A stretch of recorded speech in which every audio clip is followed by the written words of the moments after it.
A lot of things to catch up on the water cooler today, middle of the week. Let's go ahead and do this. Syndicated radio talk show host Ed Tyll joins us today on the show. Ed, good to see you again. Oh, it's great to be back, and what a day. All right, let's go ahead and dig into it now. Fox, as a matter of fact, has taken this video of the ISIS kill, and they have put the entire video up on their website for people to see from beginning to end, and they've played it here. Many people believe that this is a sort of thing that we need to. Americans need to see the brutality here. What do you think? Well, I'm a First Amendment advocate from early on and always understood we're going to run a risk in being a transparent society. There's a story many the journalists are going to remember where in Pittsburgh, I should say in the state of Pennsylvania, the treasurer took his own life during a news conference. And the entire day in the media was, can we show this? And it happened in public. So grappling with this, I believe this many years later, that happened in the 80s. In the 21st century, bring it on. We can't show that we can't handle what they'll do. It is awful, but we must be strong and demonstrate our society prevails in the face of this wanton savagery. What should we be doing then? I mean, that's what I think the American people keep asking themselves. We've had a lot of experts on today. They've talked to us about the leadership factor that we know is missing from this administration, but they talk about maybe going after the ideology. Some say 100,000 people on the ground immediately. What should Americans want to do right now when they see this? Leadership must clarify before it can move forward. This administration, not just the president, but people who agree with him in his administration, all believe they can skirt this responsibility and somehow get the right outcome. Now, history is replete with these attempts.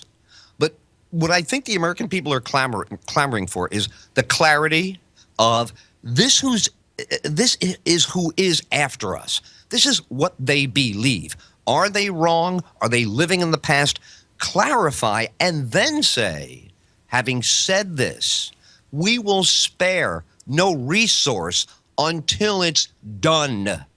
This wiping out and living with, drawing red lines, it's too metaphorical. This is a clear and present danger.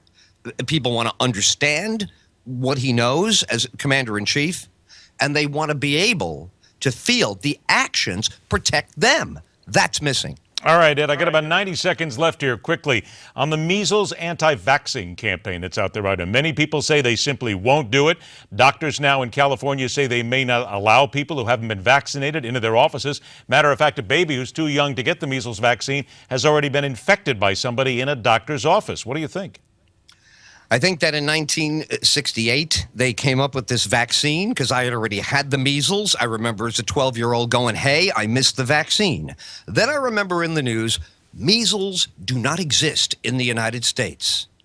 Then the measles came back. You say, well, what changed in between?